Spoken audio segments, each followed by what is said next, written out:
Muy buenas, camaradas del páramo.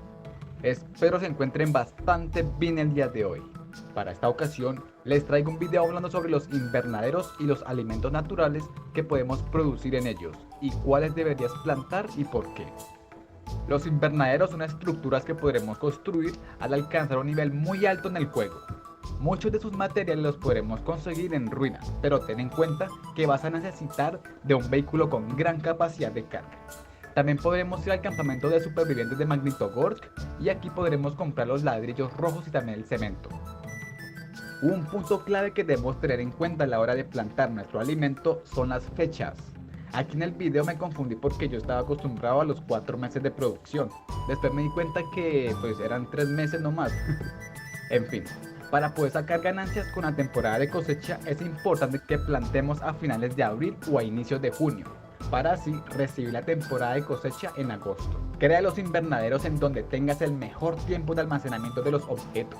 De esta manera, tus alimentos que salgan de ahí durarán muchos meses e incluso años. Las fertilizas sirven para acelerar el proceso de plantación instantáneamente, pero de esta ya hablaremos en un momentico.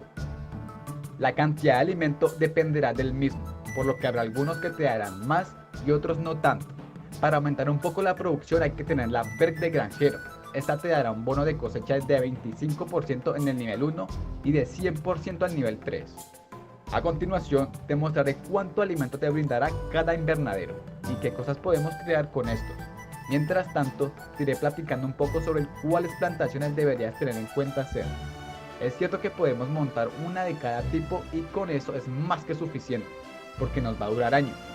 Pero hay algunas que podemos subirle un poquito más, como por ejemplo el de la papa, al de las verduras o al de las manzanas. Estos, junto a las de fresas, serán alimentos muy importantes para la creación de objetos. Pues la papa nos servirá para crear aguardiente y de este podremos sacar alcohol al destilarlo. El vino que se hace con la manzana puede reemplazar al vino tinto, que pide la receta de la clorcistamina.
La temporada de cosecha solo estará disponible una vez al año y dura 7 días.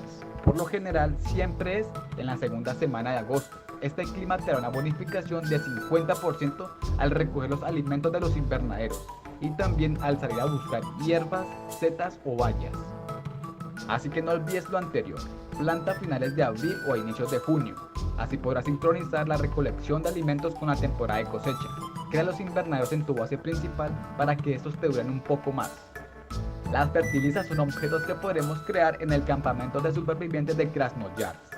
Y como ya les comenté anteriormente, su función es acelerar el proceso de plantación. Si vas a comprar en cantidad, ten en cuenta que cada una de ellas pesa 50 kilogramos. mientras que la mandarina y la calabaza solo se pueden conseguir durante eventos especiales como lo son el de Halloween y Navidad. Aunque si estás jugando en el modo en línea, puedes pedir a jugadores que te vendan o regalen un par de semillas. Aquí mismo en Creando Yards podremos comprar la mayoría de estos alimentos naturales. Eso no quiere decir que sea el único lugar en el que podamos conseguirlo, pues hay otros campamentos en donde también nos ofrecerán algunos. Y no solo eso, en el páramo ocasionalmente podremos encontrar maíz, papa y verduras.